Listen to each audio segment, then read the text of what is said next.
The following program, The Russ Belville Show, is intended for responsible adults only. We advocate to the repeal of marijuana prohibition for adults. We discuss the science, culture, and controversy about America's marijuana laws. We do not advocate any illegal activity and encourage all listeners to learn their state and federal marijuana laws. Opinions and claims made by guests and advertisers on The Russ Belville Show are their own, and The Russ Belville Show cannot be held legally responsible for their validity or reliability. Viewer discretion is advised. You take a seed, you plant it, you grow it, you dry it, you roll it, you smoke it.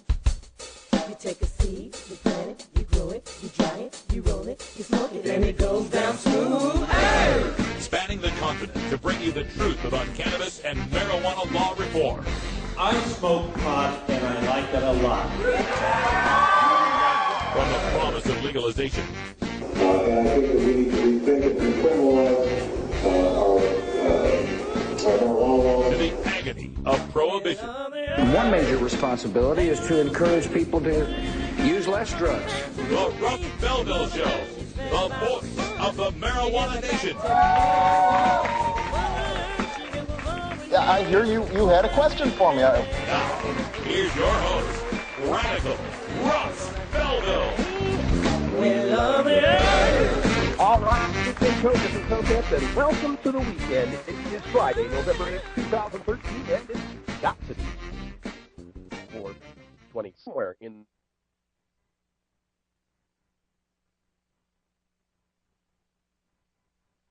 For being on the road in Boise, Idaho. I'm out here visiting my family in a climate that is far, far drier than I am used to. God, how did I ever live here?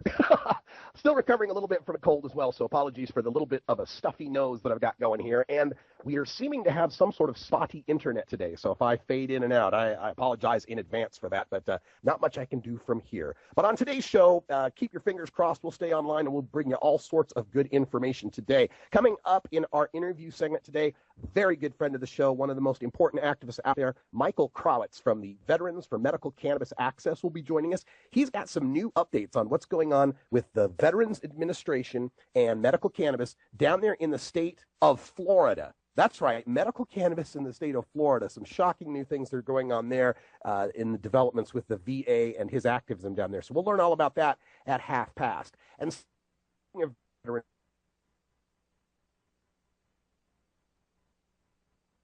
celebrate all federal holidays, so we will not have a live show on Monday. But today, in the Radical Rant, I'm going to take some time and take a look at veterans and medical cannabis access. What is the state of medical cannabis access for most veterans these days, specifically with respect to post-traumatic stress injury? That's right, injury, folks. I don't call it a disorder when your brain reacts to trauma like that. It's an injury. Also on today's show, it's Rockin' Friday, and I don't know if Herb Thrash will be calling in or not. Last I heard, he was getting a makeover from his little daughter, Clara. So he may be in the makeup chair still, but he's got a great song for us to celebrate the victory in Portland, Maine, where question 1 passed by a 2-1 margin, legalizing the possession, or at least ending criminal penalties for the possession of marijuana, 2.5 ounces or less in Portland, Maine. So we got a band called Whitcomb today, Portland, Maine, and that'll be our Rockin' Friday tune of the day. Oh, and behind the headlines, you know, the past 3 days, I've been ranting about these cases in New Mexico. We told you about the case of David Eckert in New Mexico, the case of Timothy Young in New Mexico, both who were stopped by cops, taken to hospitals, and subjected to multiple anal searches. Guess what, folks? There's a third case I've got to tell you about today. We'll be right back after these messages from our 420 friendly sponsors. Support these advertisers because their ad money goes straight to the Russ Belville Show.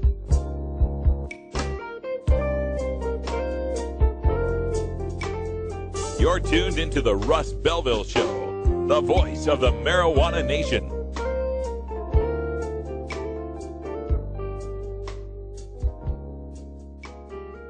I'm Radical Russ Belville, and I want to thank you for listening to 420 Radio.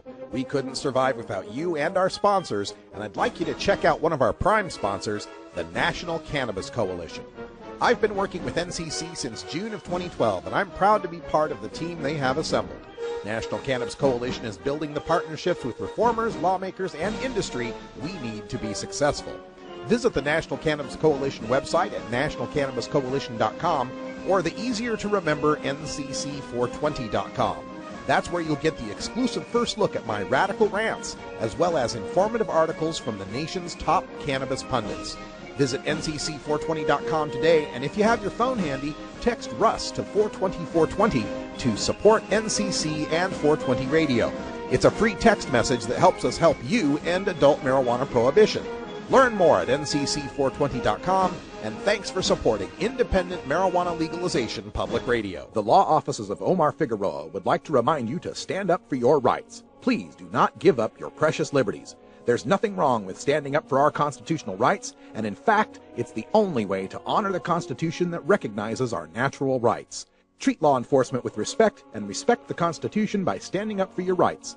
If you are detained or arrested, stand up for your rights by repeating, "I respectfully invoke all my legal and constitutional rights. I do not consent to any search and seizure. I want to remain silent, and I want to speak to my attorney, Omar Figueroa." Omar Figueroa has more than a decade of experience in federal and California courts and graduated from Yale University, Stanford Law School, and Trial Lawyers College. Please contact the law offices of Omar Figueroa at 415-489-0420 or 707-829-0215, or on the web at www.omarfigueroa.com.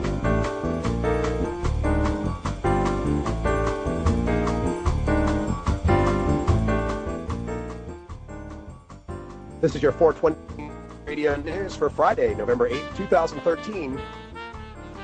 I'm Russ Belville. New Massachusetts ballot committee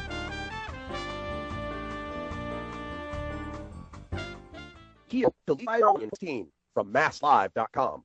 Having won decriminalization and the legalization of marijuana for medical use through the use of the ballot, activists are now planning to put a full legalization referendum before Massachusetts voters during the next presidential election in 2016. William Downing, who has been involved with marijuana activism since 1989, is the treasurer of a newly registered ballot committee called State. Last November, as Massachusetts approved medical marijuana, voters in Washington and Colorado fully legalized and regulated the drug. Both opponents and proponents said they will be watching how the new policy fares in those states to make their case to voters in 2016. Bay State repeal plans to put a non-binding public policy question about whether to legalize marijuana before voters in 2014, before making a push for binding language, which would be reviewed by the legislature first on the 2016 ballot as an initiative petition. New poll, majority of Marylanders favor legalization of marijuana and consequences other than jail. From the Washington Post. A narrow majority of Marylanders support legalizing marijuana, and more than 8 in 10 say the consequences for possessing small amounts of the drug should be fines or rehabilitation rather than jail time, according to a new poll. The Goucher poll found that 51% of Marylanders supported making marijuana use legal in the state, while 40% opposed legalization. When presented with a list of consequences for possessing small amounts of marijuana, 49% of residents supported policies that focus on fines, while 34% said they favor rehabilitation. 6% said they prefer measures that focus on jail time. Meanwhile, 90% support the use of marijuana for medical purposes, according to the poll. Judge sentences medical marijuana dispensary owner, says law is, quote, one of the worst, end quote. From Michigan Live. Even as he sentenced a Grand Rapids medical marijuana dispensary owner to probation, a Kent County judge called the state's medical marijuana law, quote, one of the worst statutes that was ever written and put into place, end quote. David Overholt earlier pleaded no contest to delivery or manufacture of marijuana, and on Thursday, November 7th, he was sentenced to 2 years of probation, a $1,000 fine, and 150 hours of community service. Circuit Court Judge Mark Trusock used the sentencing as an opportunity to offer his own opinion about the state's medical marijuana law passed by voters in 2008. Quote, I think the medical marijuana statute has become a nightmare for some good, honest people, he said. There are courts all over that don't know how to handle it because it was such a poorly written law, end quote. How Lady Gaga kicked her 15 joints a day marijuana habit. from celebbuzz.com. We knew about Lady Gaga and her love of weed, but we didn't know she was getting high every day to cope with the pain from hip surgery. She said in a new interview with Attitude, quote, "I was smoking 15 joints a day, no tobacco, a day. It was a habit that eventually occurred when the pain got so bad with the hip," end quote. So, how did the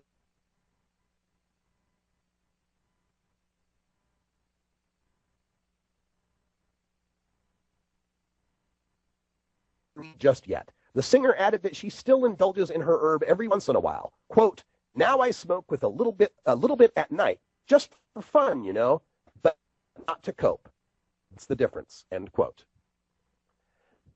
Durbin and Kirk differ about marijuana from the Chicago Tribune. Senators Dick Durbin and Mark Kirk staked out opposing positions on marijuana yesterday during a coffee with constituents on Capitol Hill. Durbin, a Democrat, said he supported the use of medical marijuana for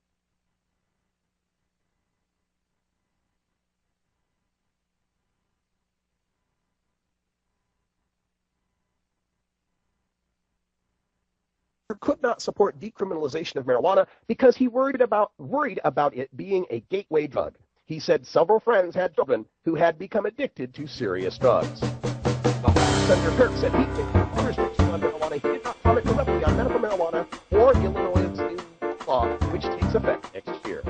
He said he was worried about young people's academic achievements. This has been your 420 Radio News for Friday, November 8, 2013. I'm Russ Belville. When we come back, we go behind the headlines for the third day in a row and the third story of New Mexico police subjecting someone to bodily cavity searches. You're listening to the Russ Belville Show on 420radio.org. We'll be right back.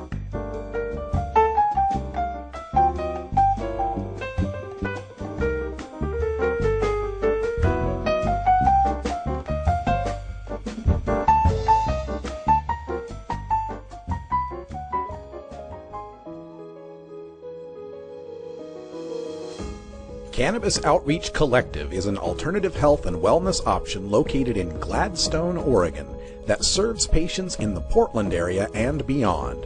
We are a full-service alternative health and wellness collective accommodating patients with natural, organic, holistic, and homeopathic remedies, nutritional guidance, advice, education, and medical cannabis, fully in accordance with Oregon OMMP law.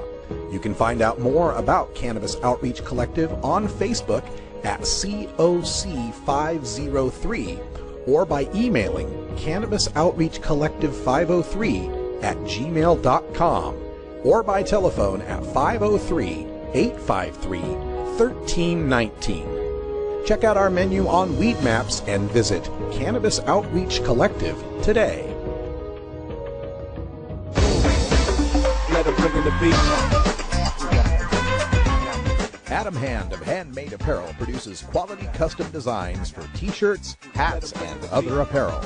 Handmade Apparel is the official design shop for 420 Radio, The Russ Belville Show, Ganja John, and Cascadia Concentrates, among many clients who rely on Adam Hand for everything from short-run custom projects to full-run clothing lines. Adam's meticulous designs are individually crafted and screened in vibrant, high-definition color. Visit handmadeapparel.biz to browse the selection of handmade gear or to get a personal quote for your own designs. Handmade Apparel, a proud supporter of 420radio.org.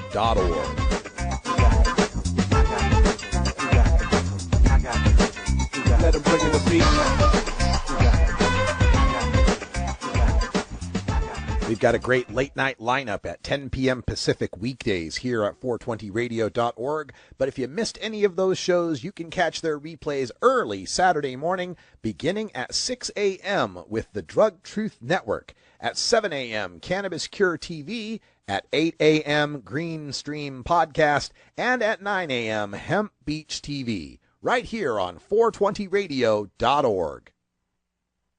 Welcome back, everybody. 14 after the hour, and time for us to go behind the headlines. And as we reported yesterday and Wednesday, We told you of the shocking case in New Mexico that's gaining a lot of national attention. David Eckert, who was stopped by police for running a stop sign in a Walmart parking lot of all places, was suspected of possessing drugs by a Deming, New Mexico city police officer. Eckert consented to a search of his vehicle. Folks, don't ever do that. But he consented to a search of his vehicle, and a police dog named Leo alerted to the smell of narcotics at the driver's compartment. The canine's handler told the Deming officer that Eckert had a history of drug possession and smuggling by hiding narcotics in his rectum.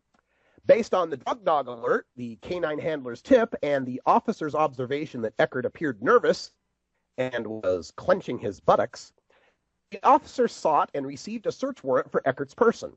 The ensuing ordeal for Eckert's consisted of a transfer to a hospital in where he was subject to at least 12 hours of invasive searches and medical procedures, including 2 manual probes of his anus, 2 x-rays, 3 enemas, and a colonoscopy. No drugs were ever found in or on Eckert or in his car. Eckert filed a federal lawsuit against the cops, judges, and doctors involved, claiming that in addition to the humiliation and pain that he suffered, the warrant was invalid for the county in which the procedures were carried out, and the time for which he was probed, and that the judge granted the warrant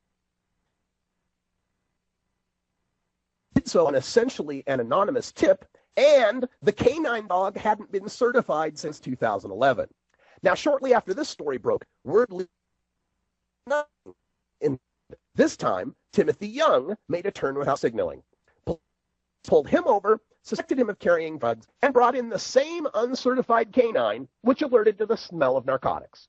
Young was taken to the same hospital as Eckert and subjected to some of the same procedures, including manual anal probes and x-rays.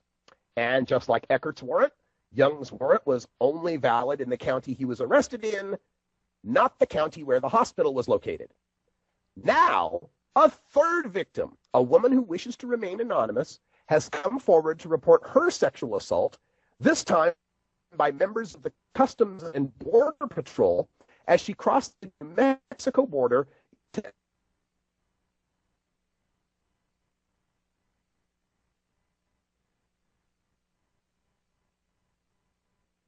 and asked to spread her genitalia and cough.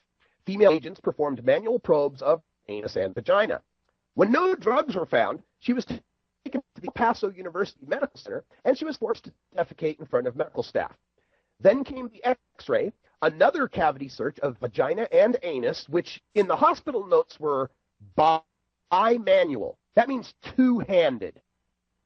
And topped off with CAT scan. And still, no drugs were found. Now, the shocking part about these stories, and as shocking as they are, the terrifying part is that in all 3 cases, the cops just might get away with it. Despite the violation of the time and location requirements in young cases, on the warrants that were issued, courts often give great latitude to police if their actions are determined to be in good faith. And in the woman's case, she's dealing with the federal Border Patrol officials who are given far greater latitude to conduct searches for drugs.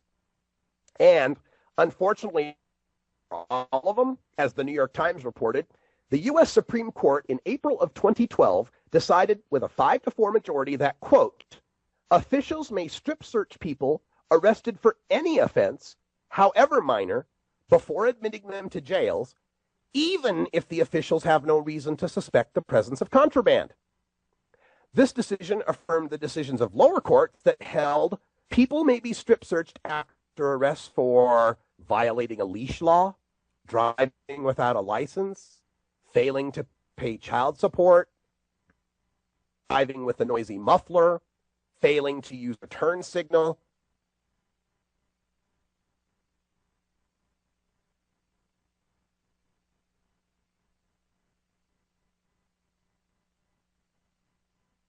Victim, all folks, where the Fourth Amendment has been shredded in the war and on, and we won't have much more of it to last us much longer.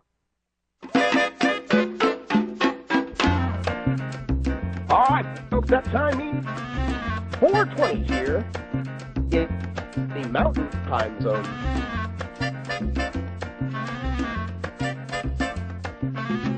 Oh, have you ever met that funny reefer man? A reefer man.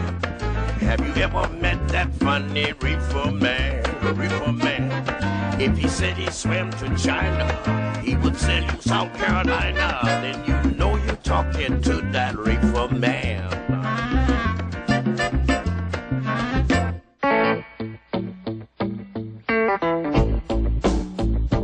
I'm a reefer smoking man. Wood Pipes Smoke Shop and Speakeasy is your source for cannabis community gear in southern Wisconsin.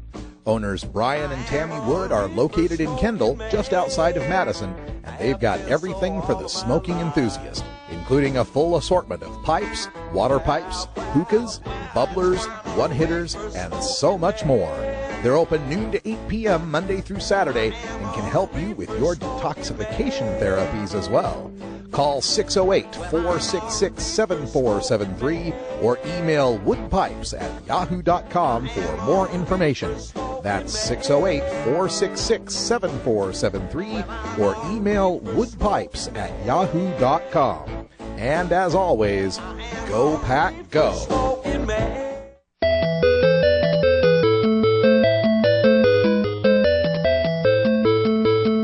Приветствую. Меня зовут Дани Данько. Я редактор журнала High Times.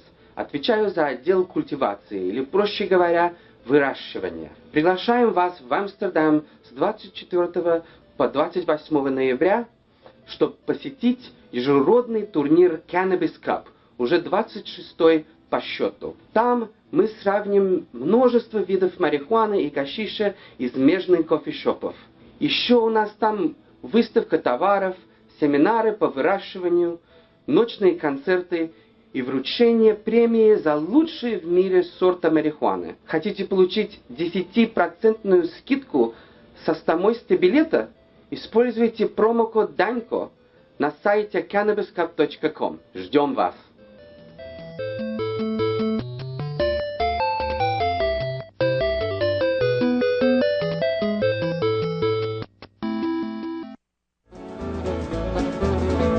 Almost busted in Laredo, but for reasons that I'd rather not disclose. I smoke pot, and I like it a lot. Hi, this is Willie Nelson. I learned a long time ago that marijuana is a lot safer to use than alcohol. There's absolutely nothing wrong with the responsible use of marijuana by adults. It's time we stopped arresting and started respecting responsible marijuana smokers in America. And to learn what you can do to help, please contact NORML at www.norml.org or call toll-free at 888-67-NORMAL. The show was long and we were just sitting there, and we'd come to play and not just for the ride.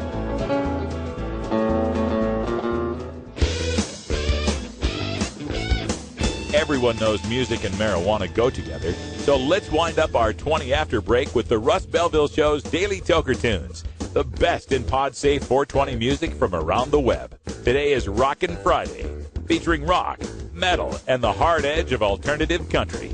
You can get downloads and more information about all our Daily Toker Tunes by visiting music.radicalruss.com. Now, sit back and enjoy your Daily Toker Tunes.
naar de Cannabis Cup van 24 tot en met 28 november in Amsterdam in de Van Genthallen bij Amsterdam Roest. Verwacht alle coffeeshophouders uit Amsterdam die hun beste en nieuwste producten laten zien.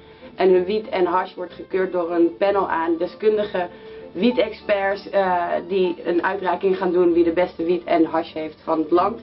Verder heel lekker eten, drinken, sapjes, toffe optredens in de Melkweg. Dus zorg dat je erbij bent, 26e editie van de Cannabis Cup.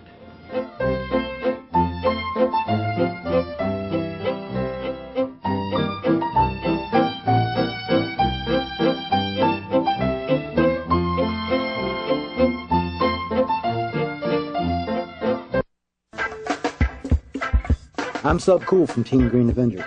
At TGAgenetics.com, we are working on the leading edge of medical strains. Our strains are rigorously tested for THC, CBD, THCV, and other critical cannabinoids. Know your grow. Check out our genetic diversity at TGAgenetics.com, the home of Jelly Bean, Jack the Ripper, Vortex, and other award-winning cannabis strains.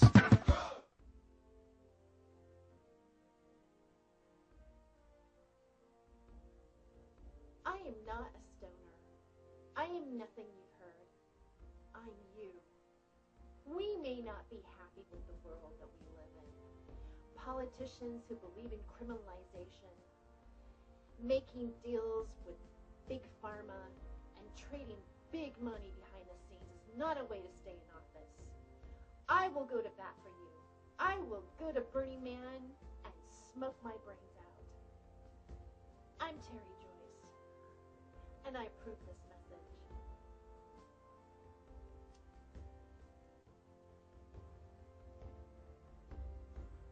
I'm you.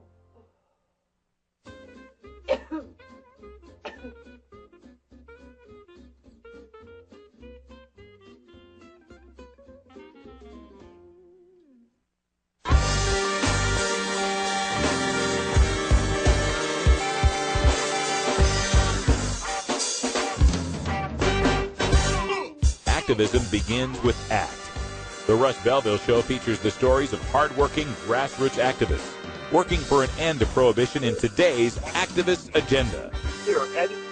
All right, welcome back, everybody. 32 after the hour, and as you know, coming up this month is Veterans Day. We won't be having a live show. We cover all the federal holidays, 420 Radio. So I wanted to bring on, before we hit the weekend, one of my favorite activists, veteran access to medical cannabis they need. He's from Vets for Medical Cannabis Access. It's Michael Krawitz. How you doing, Michael?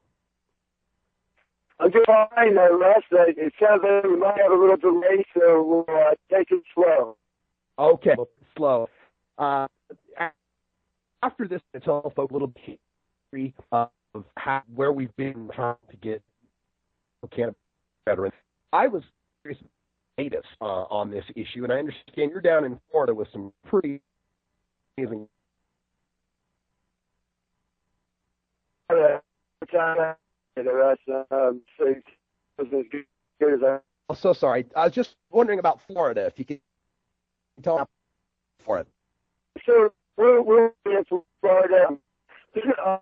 Veterans Cannabis Access working on international to reach out to veterans, to reach to the VA and reach out to those organizations, service organizations, to educate them about the VA medical marijuana policy and to help them along to talking points, the understanding the VA policy and how it relates to their benefits, answer and things like that. They activated and have the knowledge that they would need to have themselves. And we're working with the Cannabis Action Network, Veterans Committee of Florida, and the normal Florida Veterans Committee. And we're reaching out across the Panhandle to several VA facilities. And we've kind of laid the land first before we got here. And we're connected with the people that have the initiative. We're trying to get the ballot. And there's an initiative underway to try to get a people in the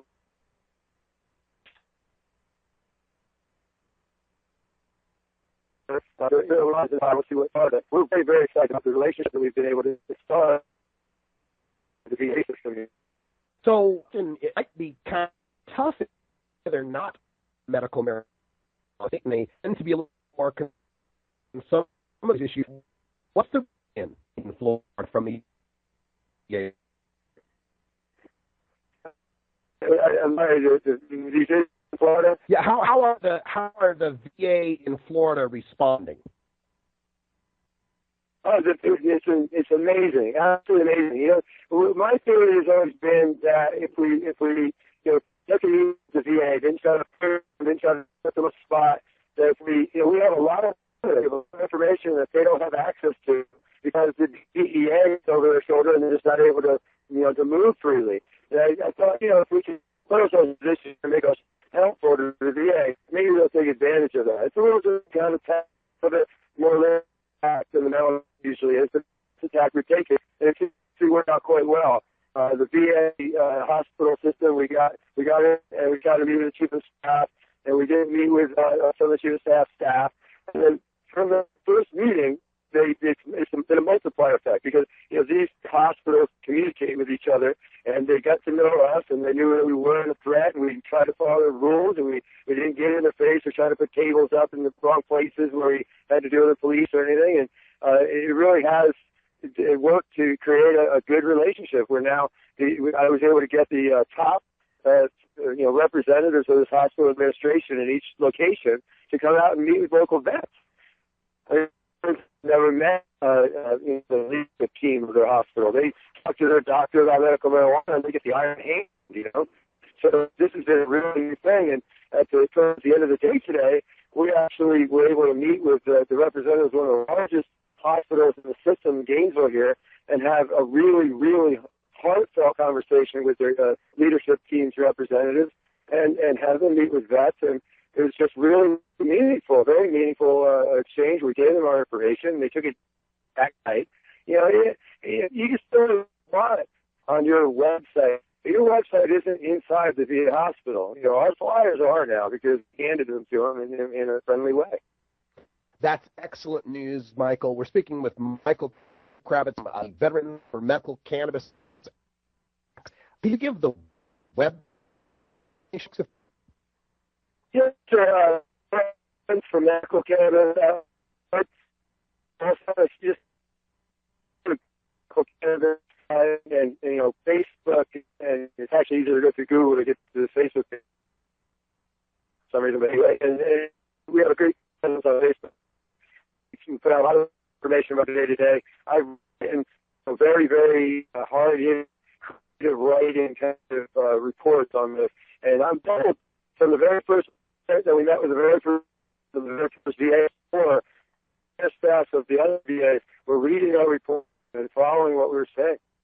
And they just, we wrote, I'm writing a new site actually for yesterday today, which is going to be a doozy.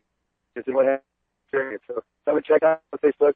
If you know any veterans denied treatment, they have to say has medical marijuana or not, and it's an hassle for whatever reason. You can't get their medical recommended. But Michael, what are some of the issues that now, even in the marijuana states? I mean, still a lot left to be done. Access, right?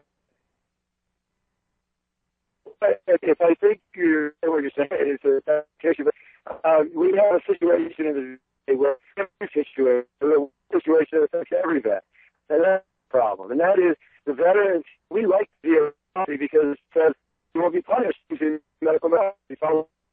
Okay, and that's what it was a very needed clarification for bloody tree. So in a lot of, but the problem is also they said they're not allowed to recommend cannabis.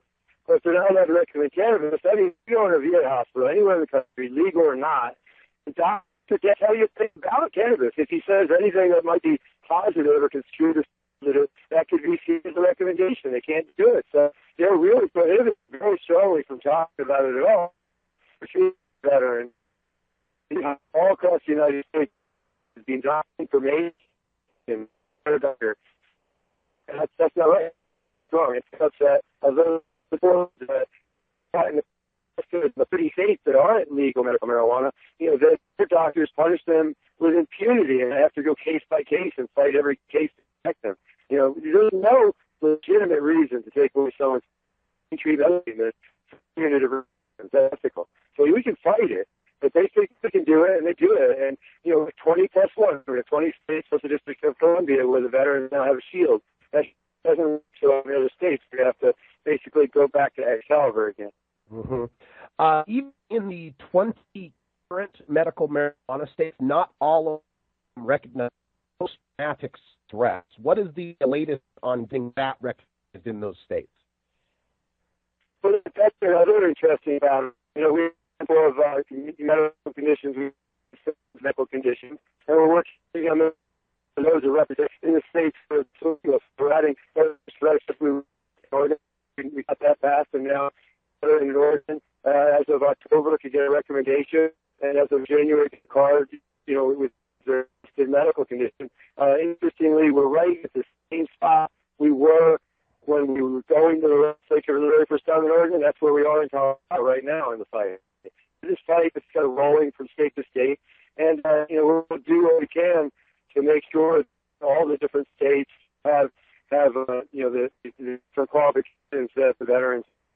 And we'll just keep working till we get there. But also it's legalization. Legalization is not an I mean, we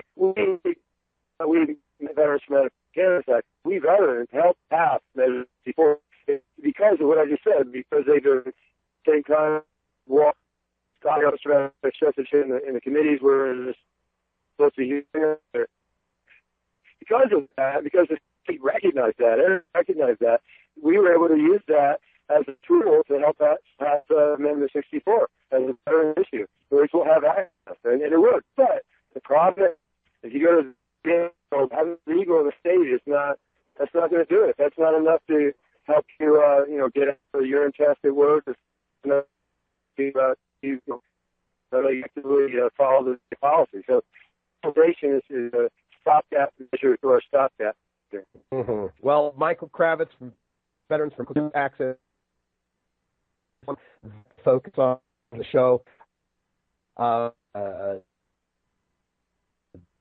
Solemn day, and let's begin on the show. I'm sorry about the bad connection. No problem. Take the guest. I hear you, and I love you, show, man. Love you guys. And anytime so much. Michael Krawitz from Medical Cannabis Access, and I encourage everyone here to do right by our vets and visit their site today so that you can make a donation or help them in some way. We've got so much more that we have to do to get the veterans the access they need. And this Veterans Day, we should all be thinking of that. There's somebody close to you that could really use this help. When we come back from our break, we're going to take some time to talk a little bit more about these veterans issues as we approach Veterans Day. And once again, remind you that on Monday we won't have any shows, won't have our live show for Veterans Day because we take our federal holidays off. But starting next week on Tuesday through Friday, we are bringing you a special, a whole week look at another issue that's important to us here at the cannabis community, and that is the rights of parents and medical cannabis. That is, if you're a parent that uses medical marijuana, what are your rights, and specifically how Child Protective Services has been used lately to attack medical cannabis rights and medical cannabis using patients in the medical marijuana states. So we've got all sorts of great guests, including Diane Goldstein from LEAP, Sarah Frank from Moms for Marijuana, Sarah Arnold from the Family Law and Cannabis Coalition.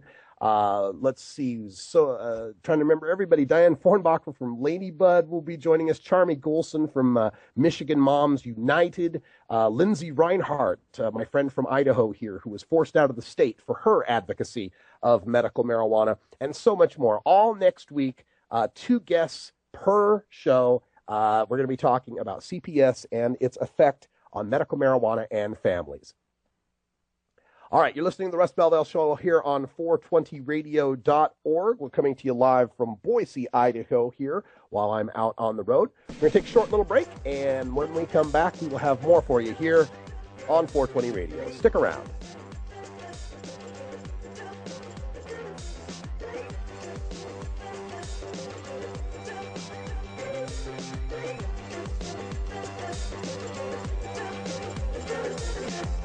cut people, you smoke trees till you get what you need now. Designer drugs and mention smokes to get through the day. You always get them so high. We'll be right back after these messages from our 420 friendly sponsors. Support these advertisers because their ad money goes straight to the Russ Belville Show. You're tuned into the Russ Belville Show, the voice of the marijuana nation.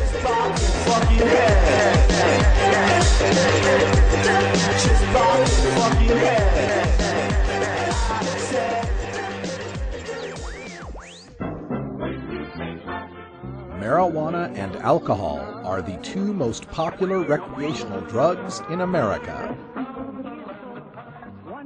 Marijuana smoking is non-toxic, relatively safe, and has a low risk of dependence. Alcohol drinking is potentially fatal, dangerous to society, and is quite addictive.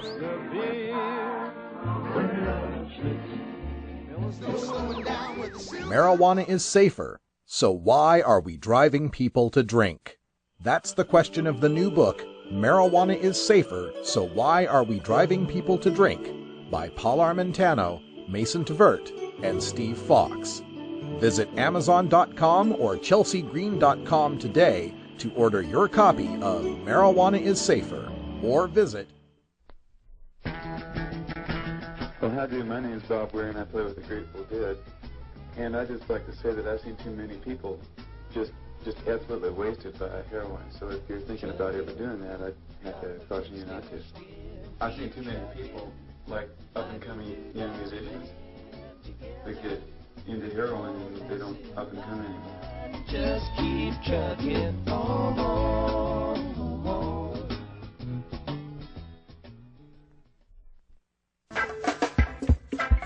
I'm Sub Cool from Team Green Avenger.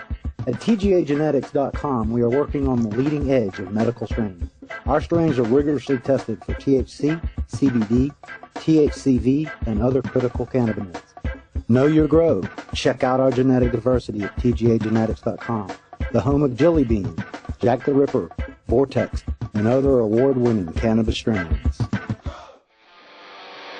You want answers? I'm as mad as hell, and I'm not going to take this anymore. You want answers? You have offended my family. I think I'm entitled. You want answers? I want the truth. And you have offended a Shaolin temple. You can't handle the truth. Surely you can't be serious. I am serious. And don't call me Shirley. Radical rant. Despite improvements, veterans still need more medical marijuana access. I want to dedicate this rant to the veterans out there. Veterans of the Vietnam War were some of the first to report that smoking marijuana helped them cope with the horrors of war. Their return to the States was marred by the politics and drug war hysteria of the 1970s, and marijuana became identified not as a medicine for traumatized soldiers, but the intoxicant of the rebellious, long-haired, anti-American youth. However, some veterans became activists and fought through the Just Say No 1980s and the I Didn't Inhale 1990s to bring awareness of cannabis for victims of trauma. One such veteran is Michael Krawitz, who served in the Air Force in the early 1980s. He was injured in the line of duty and required 13 surgeries to recover. At first, he worked on medical marijuana issues in his native Virginia, but soon his activism took him all the way to the United Nations, where in 1998 he testified for access to medical cannabis. In 1999, he testified to the National Academy of Sciences Institute of Medicine, which produced a report on marijuana that, among other findings, recommended further investigation into medical cannabis applications. As Krawitz continued his activism into the 2000s, more states were passing medical marijuana laws, but only one, New Mexico, was including post-traumatic stress as a qualifying condition. Many vets, however, were able to qualify for medical marijuana due to other conditions, such as chronic pain. Those vets also reported incredible success with cannabis for managing the post-traumatic stress. That benefit of medical cannabis may be more than just a treatment. It may be a cure for post-traumatic stress. An associate professor of psychiatry at Yale University, R. Andrew Sewell, believes that the use of cannabis can help the brain form new patterns of thinking to replace old terrifying patterns suffered by victims of trauma. He explains that the best treatment for post-traumatic stress is exposure therapy, where victims recount their traumatic episodes verbally and in writing over a 12-week course until the memories are no longer overwhelming. But for some, the memories are too strong. Sewell thinks this may hinge on defects in trauma sufferers' CB1 cannabinoid receptor, and studies on mice and apes have shown stimulating the CB1 receptor with the THC from cannabis helps them recover from trauma. Thus, adding a medical cannabis treatment to the exposure therapy improves the success of that therapy.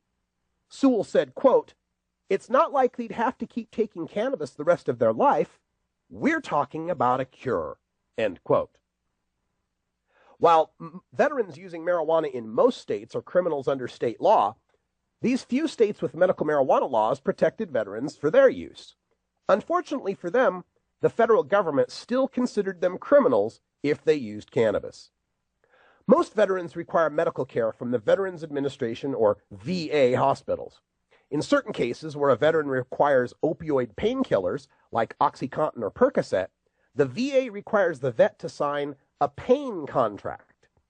There is a problem with the diversion of narcotic prescriptions to the black market, and these pain contracts require vets to submit urine screens to verify that they have been taking their meds, among other requirements. But since the VA is a federal agency, cannabis is not a medicine to them, and when they were finding cannabis in the urine screens, they would consider that a pain contract violation and deny the veteran their painkillers. Essentially, vets were given the choice, painkillers or pot. That didn't sit well with Krawitz and the veteran community. A veteran should not have to choose between the best drugs for his pain and the best drug for his post-traumatic stress. Krawitz began lobbying the Veterans Administration to ease the pain contract rules, at least for the veterans in the states that had legalized medical cannabis access. During his fight, Krawitz found other veterans and allies in the medical cannabis community and formed Veterans for Medical Cannabis Access in 2007. Together, they continued to work with administrators at the VA until finally, on January 31st, 2011, the VA issued Directive 2011-004 entitled Access to Clinical Programs for Veterans Participating in State-Approved Marijuana Programs, which proclaimed the following. Veterans Health Administration policy does not administratively prohibit veterans who participate in state marijuana programs from also participating in VHA substance abuse programs, pain control programs, or other clinical programs where the use of marijuana may be considered inconsistent with treatment goals. While patients participating in state marijuana programs must not be denied VHA services, the decisions to modify treatment plans in those situations need to be made by individual providers in partnership with their patients. Or in other words, as the New York Times reported, quote, doctors may still modify a veteran's treatment plan if the veteran is using marijuana, or decide not to prescribe pain medicine altogether if there's a risk of a drug interaction, but that decision will be made on a case-by-case basis, not as a blanket policy, end quote. Now, veterans in the 20 current medical marijuana states don't always have to choose between medical cannabis and VA healthcare, though marijuana is still prohibited in VA hospitals, and VA doctors can't recommend it. Access for veterans suffering specifically from post-traumatic stress has also improved. In 1996, California became the first medical marijuana state and remains the one with the most inclusive set of qualifying conditions. A doctor can recommend cannabis for any condition he or she believes it will alleviate, including post-traumatic stress. As other states followed, they resisted California's any condition language and instituted very specific lists of conditions. In trying to prevent people who would fake it to get a medical marijuana card, these states refused to add conditions like anxiety, depression, or post-traumatic stress that require a subjective judgment of illness. Not until 2007 did New Mexico pass a medical marijuana law including post-traumatic stress. But since the VA directive, and along with growing public awareness of returning veterans and their tribulations, 3 more states, Delaware in 2011, and Maine and Oregon in 2013 have amended their medical marijuana laws or passed new ones that recognize post-traumatic stress as a qualifying condition. And, of course, Washington State and Colorado have gone a step further by legalizing marijuana possession and use in 2012 for all adults, regardless of medical condition, providing the best access of all. While these are positive developments, Krawitz and VMCA won't be satisfied until every vet in every state has access to the cannabis that can improve their mental and physical health. There are still 30 states where a veteran with cannabis is just a criminal pothead. There are still 13 medical marijuana states where a veteran cannot qualify with post-traumatic stress for medical cannabis or use legalized recreational cannabis. There are also many other hurdles to clear for veterans seeking medical cannabis.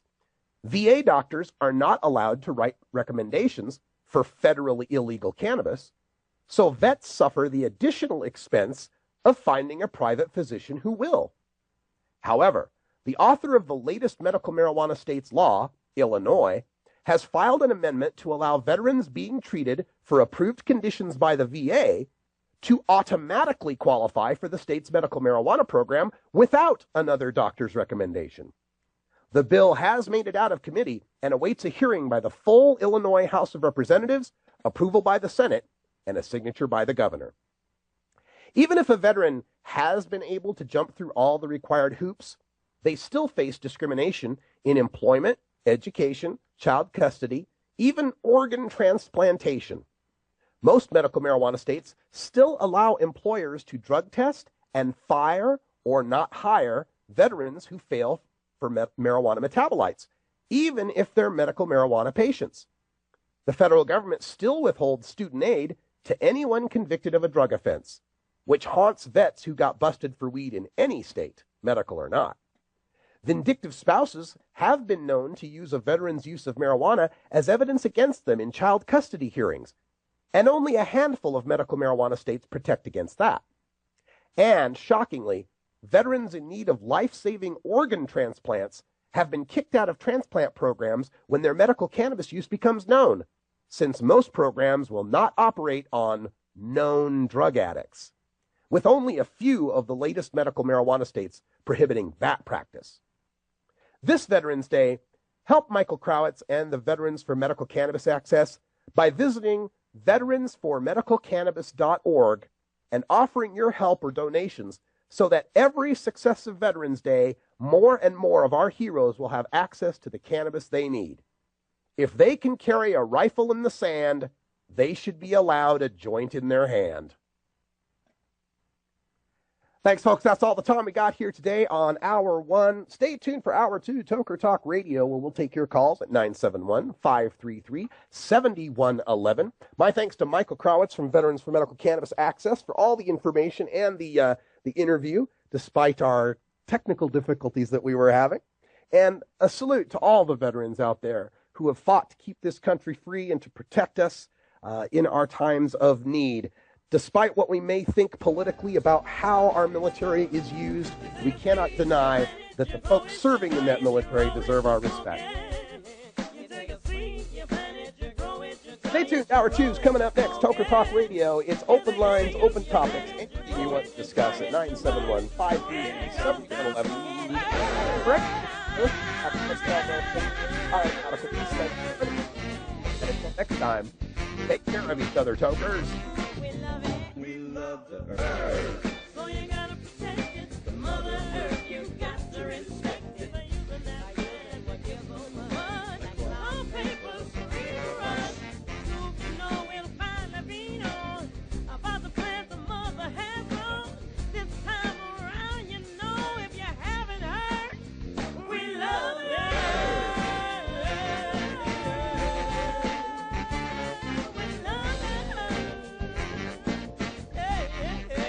This is the Russ Belville Show. The Russ Belville Show is blogging and podcasting daily at radicalruss.com. You take a seed, you plant it, you grow it, you dry it, you roll it, you smoke it. You take a seed, you plant it,